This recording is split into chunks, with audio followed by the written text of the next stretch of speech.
ತೆಂಗಿನ ಮರದಲ್ಲಿರೋ ಕಾಯಿ ಪೂರ್ತಿ ಡೆವಲಪ್ ಆಗೋಕ್ಕೆ ಮುಂಚೆ ಉದುರಿರ್ತಲ್ಲ ಅದನ್ನು ತೊಗೊಂಡು ನಾವು ಇವಾಗ ಗೂಬೆ ಮಾಡಿದ್ದೀವಿ.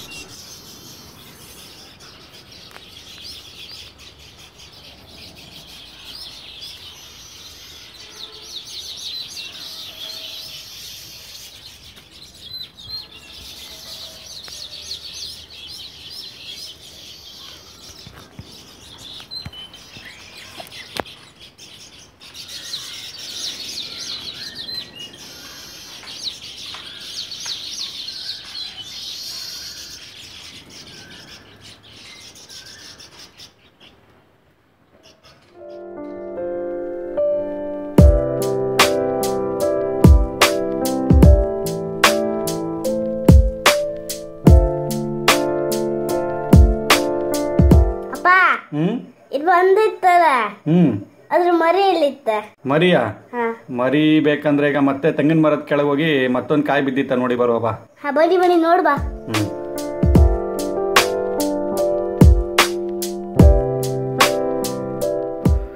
ಈ ಕಾಯ್ದಾಗ ಹತ್ರ ಮರಿಗೆ ತುಂಬ ದೊಡ್ಡದಾಗ್ಬಿಡುತ್ತೆ. ಅದೇ ಮರದ ಬುಡದಲ್ಲಿ ಬಿದ್ದಿರೋ ಇದು ಸರಿ ಹೊಂದುತ್ತೆ ಅನಿಸುತ್ತೆ. ಈಗ ಕರೆಕ್ಟಾಗಿ ಮ್ಯಾಚಿಂಗ್ ಆಯಿತು.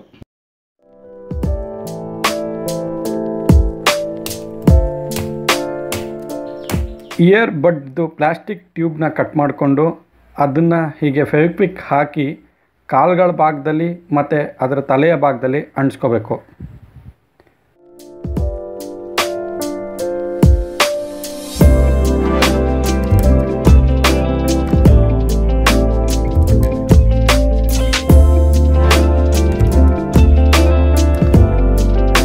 ಅದಕ್ಕೀಗ 2 ಕಣ್ಗಳನ್ನೂ ಅಂಟಿಸ್ಕೊಳ್ಳೋಣ.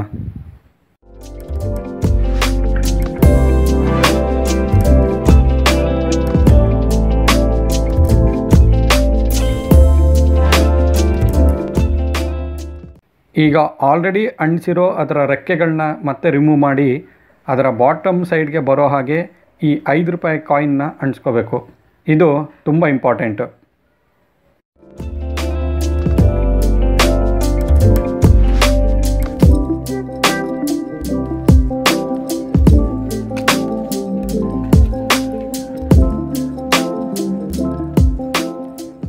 ಈ ಆಟಿಕೆ ವಸ್ತು ಒಂದು ಹಕ್ಕಿಯ ಕೊಕ್ಕಿರೋ ಹಾಗೆ ಇರೋದ್ರಿಂದ ಇದನ್ನು ನಾವು ನಮ್ಮ ಗೂಬೆಯ ಬಾಯಿ ಹತ್ರ ಹೀಗೆ ಹಾಕೋಣ. ನಮ್ಮ ಮಿನಿಯೇಚರ್ ಈಗ ಆಲ್ಮೋಸ್ಟ್ ರೆಡಿಯಾಗಿದೆ.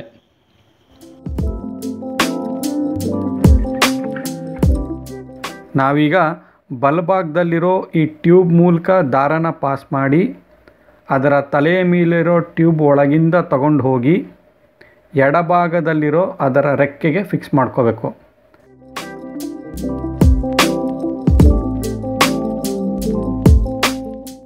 ಅದೇ ರೀತಿ ಎಡಭಾಗದಲ್ಲಿರೋ ಟ್ಯೂಬಿಂದ ದಾರನ ಪಾಸ್ ಮಾಡಿ ಬಲಭಾಗದ ರೆಕ್ಕೆಗೆ ಅದನ್ನು ಫಿಕ್ಸ್ ಮಾಡ್ಕೋಬೇಕು. ಸ್ವಲ್ಪ ನ್ಯಾಚುರಲ್ ಆಗಿ ಕಾಣಲಿ ಅಂಥೇಳಿ ಇದನ್ನು ನಾವು ನಮ್ಮ ಮಾವಿನ ಮರದ ಕೊಂಬೆ ಮೇಲೆ ಫಿಕ್ಸ್ ಮಾಡಿದ್ದೀವಿ. ಇಷ್ಟಾದಮೇಲೆ ನಾವು ಬಲಭಾಗದಲ್ಲಿರೋ ದಾರನ ಕೆಳಗೆಳೆದ್ರೆ ಎಡಭಾಗದ ರೆಕ್ಕೆ ಮೇಲೇಳುತ್ತೆ. ದಾರ ಬಿಟ್ಟ ತಕ್ಷಣ ಅದು ಕೆಳಗಿಳಿಯುತ್ತೆ. ಹಾಗೆ ಎಡಭಾಗದಲ್ಲಿರೋ ದಾರನ ಎಳೆದ್ರೆ ಬಲಭಾಗದ ರೆಕ್ಕೆ ಮೇಲೇಳುತ್ತೆ. ಇದೇ ರೀತಿ ಎರಡೂ ದಾರನ ಸೈಮಲ್ಟೇನಿಯಸ್ ಆಗಿ ಎಳೆದು ಸಡ್ಲ ಬಿಡೋದ್ರಿಂದ ಅದು ಹಕ್ಕಿ ರೆಕ್ಕೆ ಬಡಿದ ಹಾಗೆ ನಮಗೆ ಕಾಣಿಸುತ್ತೆ. ಬನ್ನಿ ಈಗ ಡೆಮೋ ನೋಡೋಣ. 2 ದಾರನ್ನು ನಾವು ಸೈಮಲ್ಟೇನಿಯಸ್ ಆಗಿ ಒಂದೇ ಸಲ ಎಳೆದ್ರೆ ಹಕ್ಕಿಗಳ ರೆಕ್ಕೆ ಹೀಗೆ ಮೇಲೆ ಕೆಳಗೆ ಆಡುತ್ತೆ. ದಾರ ಎಳೆಯೋದ್ರಿಂದ ಮೇಲೆ ಹೋದ ರೆಕ್ಕೆಗಳು ದಾರನ ಸಡಿಲ ಬಿಟ್ಟ ತಕ್ಷಣ ಕೆಳಗೆ ಬರೋದು ಆ ಕಾಯಿನನ್ನು ಸೆಲ್ಫ್ ವೆಯ್ಟು ಮತ್ತು ಆ ವೆಯ್ಟ್ ಮೇಲೆ ಆ್ಯಕ್ಟ್ ಮಾಡ್ತಾ ಇರೋ ಗ್ರಾವಿಟಿಯಿಂದ. ಯಾವುದೇ ಮೋಟಾರ್ಸು, ಬ್ಯಾಟ್ರೀಸ್ ಅಥವಾ ಎಕ್ಸ್ಟರ್ನಲ್ ರಿಮೋಟ್ ಕಂಟ್ರೋಲರ್ಸ್ನ ಯೂಸ್ ಮಾಡದೆ ತೋಟದಲ್ಲೇ ಬಿದ್ದಿರೋ ಕಚ್ಚಾ ಸಾಮಗ್ರಿಗಳನ್ನ ಯೂಸ್ ಮಾಡಿಕೊಂಡು ಅದರಿಂದ ಆಟಿಕೆ ಮಾಡಿ ಮಕ್ಕಳಿಗೆ ತೋರಿಸಿದಾಗ ಅವ್ರಿಗೆ ಅದು ಹೇಗೆ ಕೆಲಸ ಮಾಡುತ್ತೆ ಅನ್ನೋ ಕುತೂಹಲ ಮೂಡಿಸೋದ್ರ ಜೊತೆಗೆ ತಮ್ಮನ್ನು ತಾವು ಆಟದಲ್ಲಿ ತೊಡಗಿಸ್ಕೊಳ್ಳೋಕ್ಕೆ ಆಸಕ್ತಿನೂ ಮೂಡಿಸುತ್ತೆ. ಅಪ್ಪ, ಬಳ್ಳಿ ಇಲ್ದ್ರೆ ಹಕ್ಕಿ ಹಾರಿ ಹಾಕೋದಿಲ್ಲ? ಇಲ್ಲ ಹಾರಿ ಹೋಗಲ್ಲ.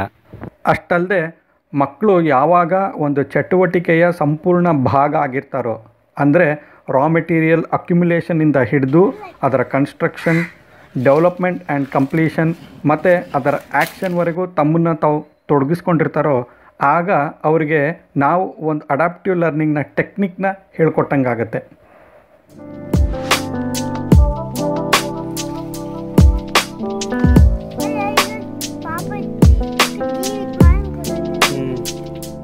ಅಂದರೆ ಒಂದು ಆಟಿಕೆ ಮಾಡೋಕ್ಕೆ ಅದಕ್ಕೆ ಹಿಡಿಯೋ ಸಮಯ, ಅದರಲ್ಲಿ ಬಳಕೆಯಾಗೋ ಸಾಮಗ್ರಿಗಳು ಮತ್ತು ಎಲ್ಲದನ್ನೂ ನಾವು ಕ್ರೋಢೀಕರಿಸಿದಾಗ ಬಂದ ಔಟ್ಪುಟ್ನಿಂದ ಆ್ಯಕ್ಷನ್ ಮತ್ತು ರಿಯಾಕ್ಷನ್ಗೆ ಇರೋ ಸಂಬಂಧದ ಸಾಮಾನ್ಯ ಅರಿವು ಬಹಳ ಸುಲಭದಲ್ಲಿ ಮನವರಿಕೆ ಆಗುತ್ತೆ.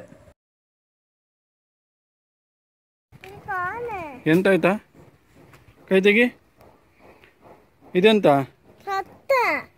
ಯಾವ್ದ್ರದ್ದು? ಮರದ? ಮಾವಿನ ಮರದ ರಕ್ತನ? ಓ, ನಿನ್ನೆ ನಾವು ಗೂಬೆ ಇಲ್ಲೆಲ್ಲ ಇಟ್ಟಿದ್ದು ಅಲ್ವಾ, ಹೋಲ್ ಮಾಡ್ತಲ್ಲ ನಾವು ಮರಕ್ಕೆ, ಸೊ ಅದಕ್ಕೆ ಮರಕ್ಕೆ ರಕ್ತ ಬಂತ ಪುಟ್ಟ. ಗೂಬೆ ಹಾರಿ ಹೋಯ್ತಾ? ಅದು ರಕ್ಕೆ ಬಂತ ಹಾರಿ ಹೋಯ್ತು.